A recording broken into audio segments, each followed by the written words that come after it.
طيب إن الحمد لله نحمده ونستعينه ونستغفره ونعوذ بالله من شرور أنفسنا ومن سيئات أعمالنا من يهده الله فلا مضل له ومن يضلل فلا هادي له وأشهد أن لا إله إلا الله وحده لا شريك له وأشهد أن محمدا عبده ورسوله صلى الله عليه وعلى آله وصحبه ومن صار على سبيل إلى يوم الدين ما بعد. So you continue with Bulugh maram on the new chapter Bab al-Ghusl wa Hukm al-Junub, the chapter regarding ghusl and ruling regarding the sexually impure. Al-Ghusl, it mentions ismu masdarin liqtisal wa huwa al-fi'l. It mentions it is the ism masdar for bathing, and that is the action. Wal-marad bil-ghusl huna al-ghusl al-mashru', the bathing that is legislated. Wal-junub min man asabathu janabatun. Al-junub is one who has been he's in a state of janaba, which is the major impurity due to ejaculation or intercourse. وهو يطلق على الواحد والمثنى والجمع والمذكر والمؤنث. And the word junub is used for singular, dual, plural, male and female. المراد بحكم الجنب أحكام الجنب كوجوب الغسل وما يستحب له وما يكره له. Is the speaker still on? Is that?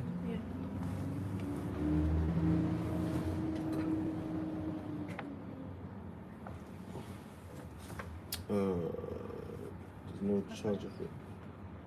It's Type C.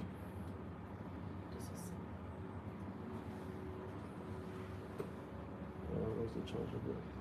No, it's normal. Don't worry, it's right. I'll raise my voice a bit.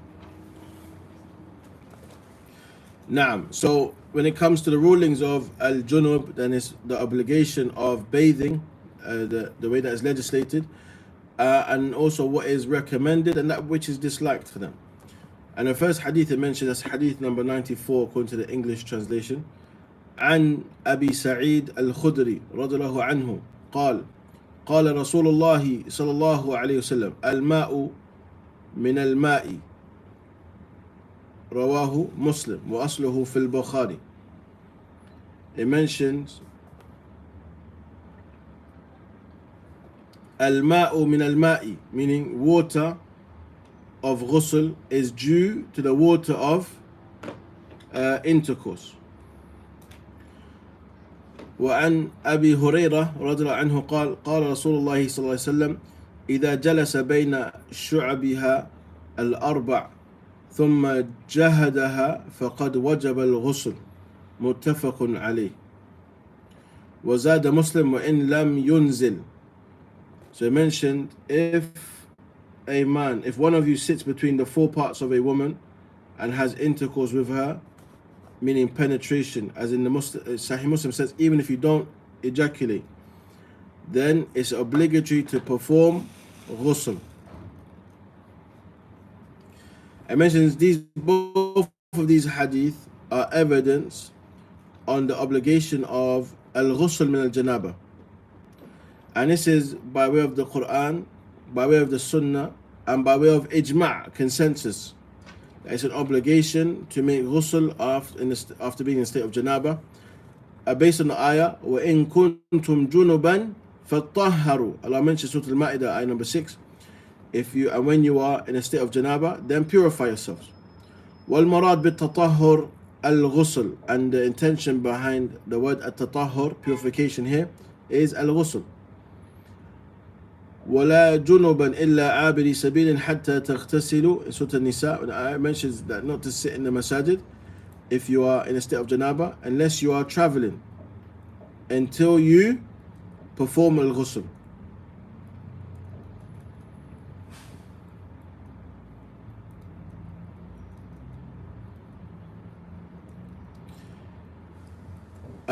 As we mentioned, when it mentions al-ma'u min al-ma'i, بمعنى al-ma' al-ghusl من الإنزال بسبب المني وما يسببه. So the fact that the person has mentioned al-ma'u meaning al-ghusl, because that is the tool, or that is what is used for a person to perform al-ghusl, water. Now, so again, it shows that huwa majazun is of those words that is used metaphorically, referring back to water.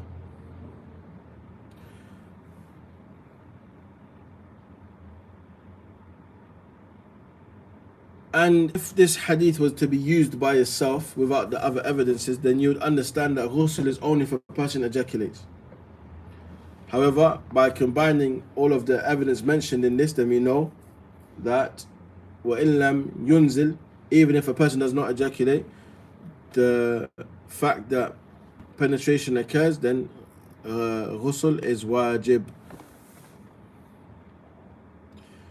So from this we learn that if a person ejaculates by any means, whether it's a wet dream or they cause it themselves, then they have to make ghusl.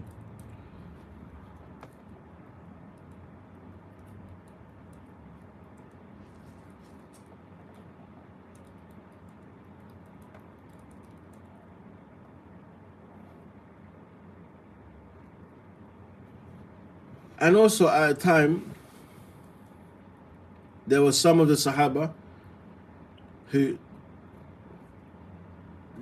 even a woman, any penetration occurs, any form of ejaculation occurs, wet dream, whatever, it's obligatory upon men and women, that we don't differ between them. Now, when it comes to the rulings, there's no difference between them except for that which is specific to women, such as menses and postnatal bleeding. But other than that, the rules apply to both. So here, some said that it's not obligatory to make ghusl if there was no ejaculation, and that is because they had not heard the hadith that abrogated this. That mentioned it وَإِن لَمْ يُنزِلْ, even if a person doesn't ejaculate.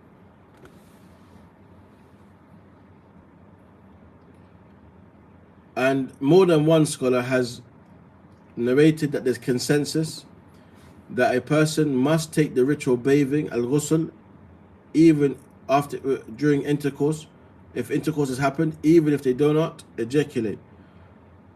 And whoever opposes that, then their statement is considered strange and in opposition to the hadith of Abi Hurairah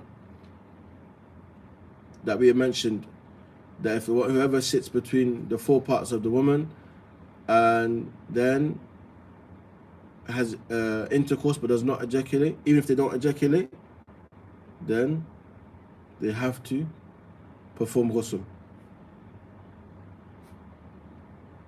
You have to wash your hair.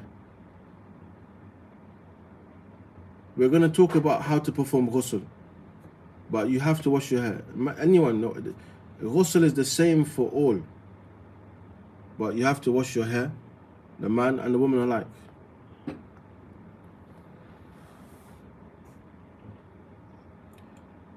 Also in another hadith it mentions, and this hadith is in Sahih Muslim, إذا مس الختان الختان وجب الغسل. So if the place of circumcision makes contact with the other part, then it's obligatory to make ghusl. So it doesn't mean that the man has to fully enter, just the place where the circumcision would occur, then that is an obligation of al-ghusl. Akramakumullah.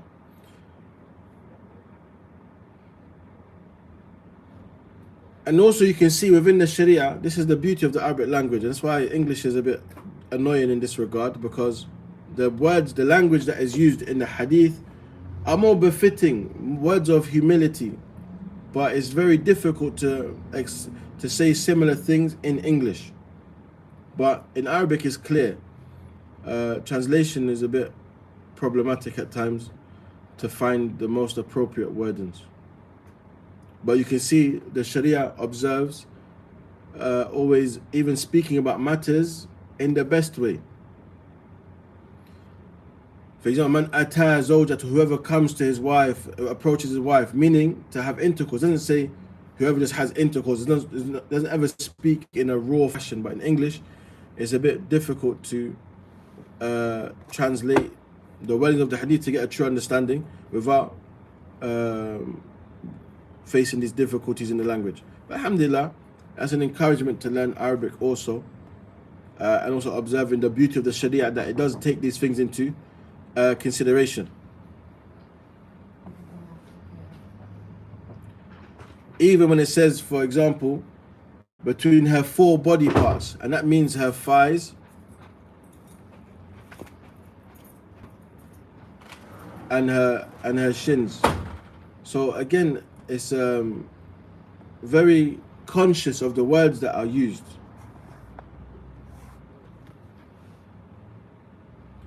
But again, from this hadith, we have the obligation of ghusl from intercourse, even if a person does not ejaculate. Also, it mentions the mannerisms of using words that would allude to the meaning without saying them explicitly. Also, it's evident of the completeness of our religion that it also has these matters discussed in the rulings in the Sharia.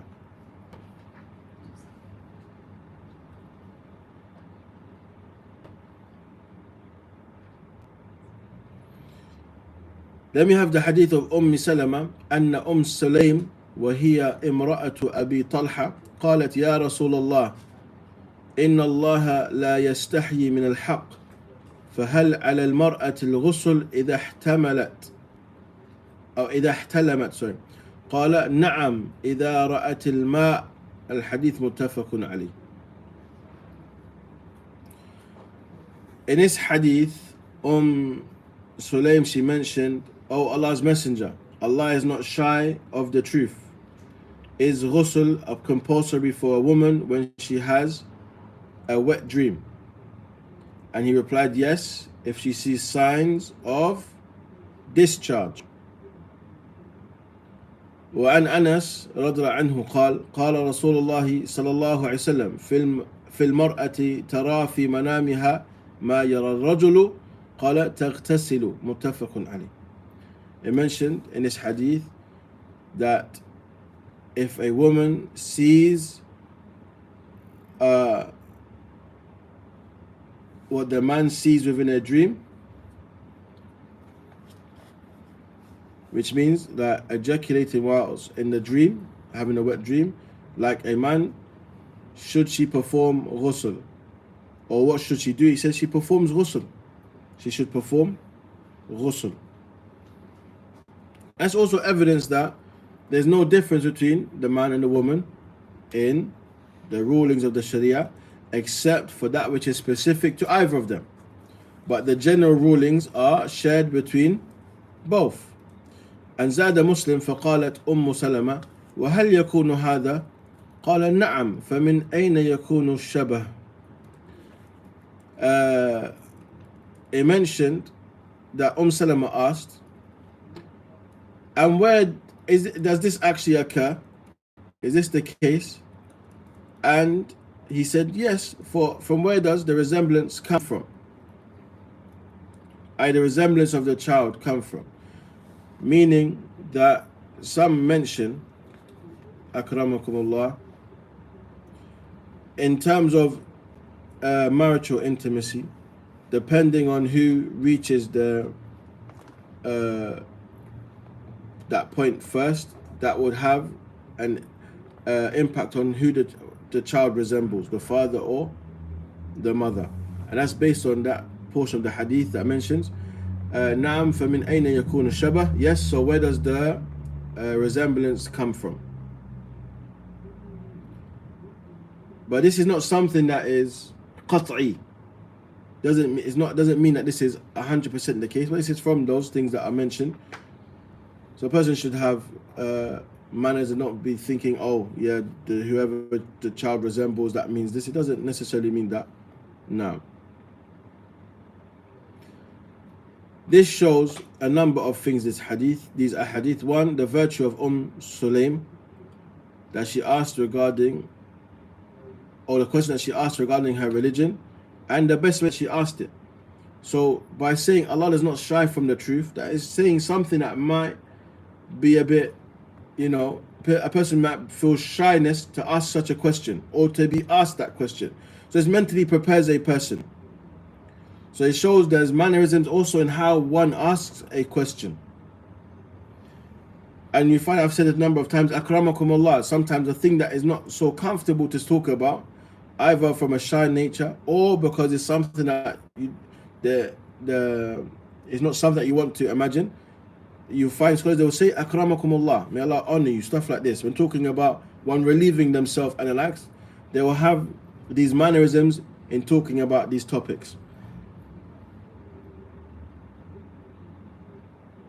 Also, it mentions, and that is because from the good manners of asking a question, تقديم له بما يكون عذرا للسائل, by starting with that which may be an excuse for the one who is asking the question.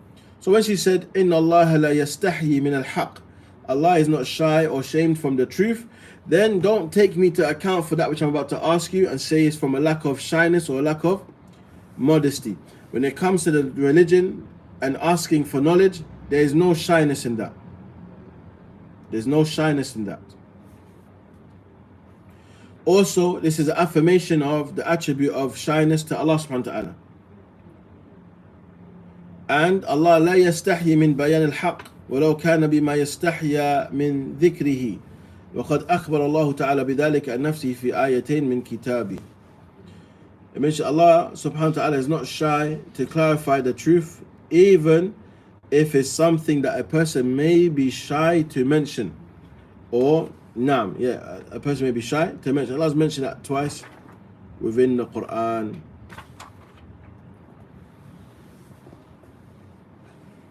Also, أن المرأة تحتلم والمراد بالاحتلام رؤية الجماع في المنام ففيه شاهد لما يروى من قوله صلى الله عليه وسلم النساء شقائق الرجال. Now here it mentions that the woman, she will have a wet dream, and what is meant by this, that seeing within one's dream intercourse, and that also occurs to the women, just like the hadith mentioned the Prophet ﷺ, النساء شقائق الرجال, the women are the siblings of the men, i.e. they will experience the same things. They will experience the same things as the men. وأن احتلام المرأة قليل بخلاف الرجال لقول أم سلمة رضي الله عنها كما في أصل الحديث وتحتلم المرأة. It also shows that wet dream occurs infrequently in comparison to the men. So it's not something that women experience as much as men, and that is evident from the fact that Salama asked if this actually happens to women. So it shows it's not something that occurs often. So, also from the benefits, وجوب الغسل من خروج المني بالاحتلام ولو لم يذكر احتلاما. The obligation of making ghusl from a wet dream, even if you cannot remember the dream. As long as a person is ejaculated, then they have to make ghusl.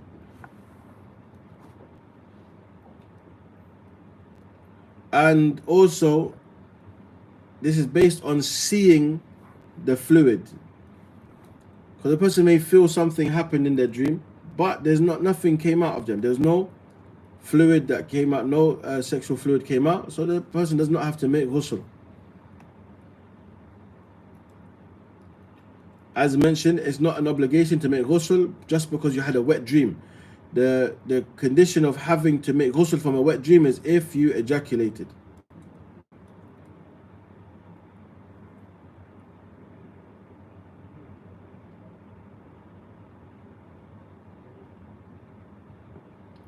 And it's not built upon doubt, it's a matter built upon certainty.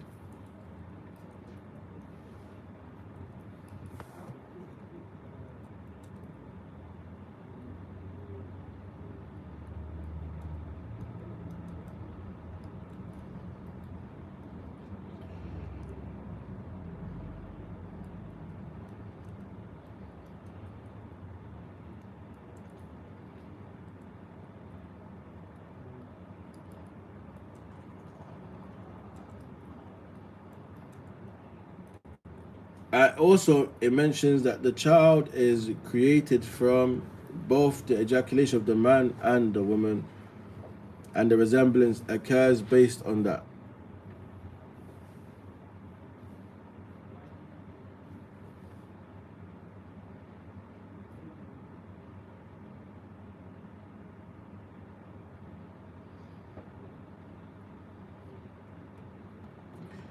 Also, it mentions that shyness and that bashfulness is a natural characteristic that women have been created upon, and one who is not shy, then that they have lost that feminine nature of themselves.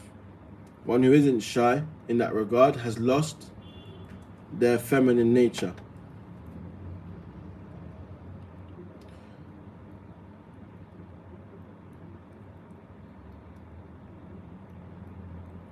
Also, it mentions discussing the circumstances of women and marital relations is from the things that one is shy to talk about. And it's not befitting to talk about it loudly and publicly unless there is a reason that necessitates or requires that. And from those matters is from the bab of seeking knowledge and the likes. But other than that's not a general discussion that one should have. Also, the benefit of asking questions to get further clarity.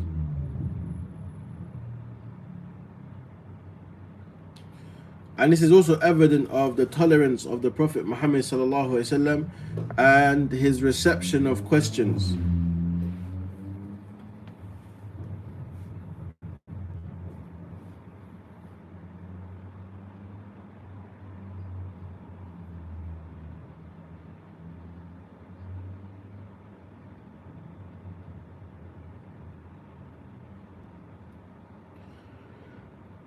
Also, that the Mufti mentions evidence so that the person asking can feel reassured or rest assured.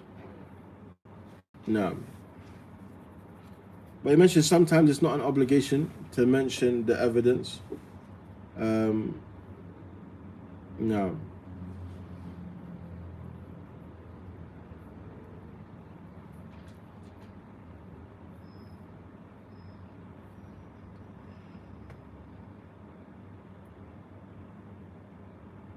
Then we have a hadith and Aisha عنها قالت كان رسول الله صلى الله عليه وسلم يغتسل من أربع. The Prophet ﷺ used to make ghusl from four things. من الجنابة, from being in a state of janaba, ويوم الجمعة, and for the Friday prayer, ومن الحجامة, and from hijama, ومن غسل الميت, and from washing the deceased. Now there's difference of opinion regarding the hadith's authenticity, but Sheikh bin Baz rahimahullah ta'ala says there's no problem with the hadith la ba's bihi, that it's okay.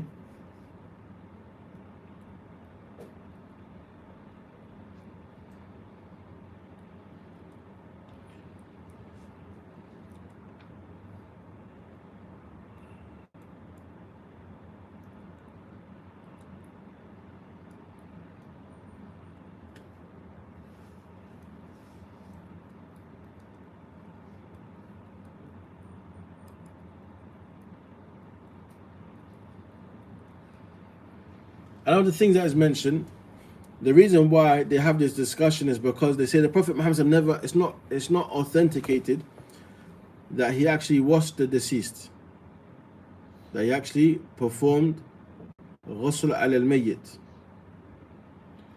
And that's why they mention some of those who explain the hadith, which also shows the intelligence of the scholars. When it comes to explaining hadith, they mention that what is intended by this, that he would command that ghusl should be made from these four matters. As for hijama and ghusl al-mayyit, فلا يجب وحتى الجمع لا يجب يستحب ولكن من الجنابة واجب. نعم.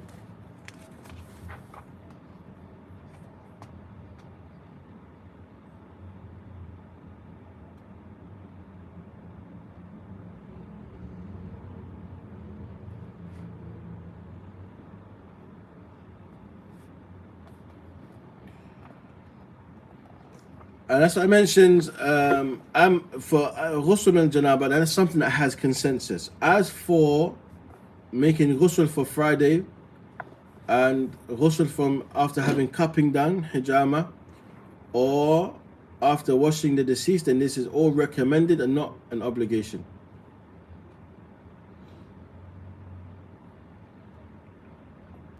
And you have some who say it's an obligation.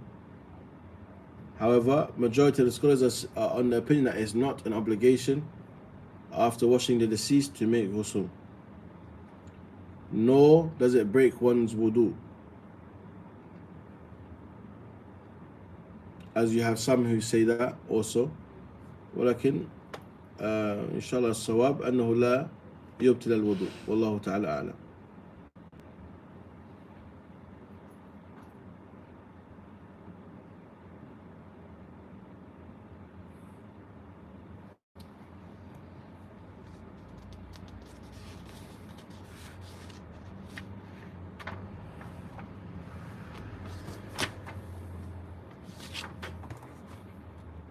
We'll stop there today, inshallah ta'ala, and we'll continue next lesson from hadith number 99, inshallah ta'ala.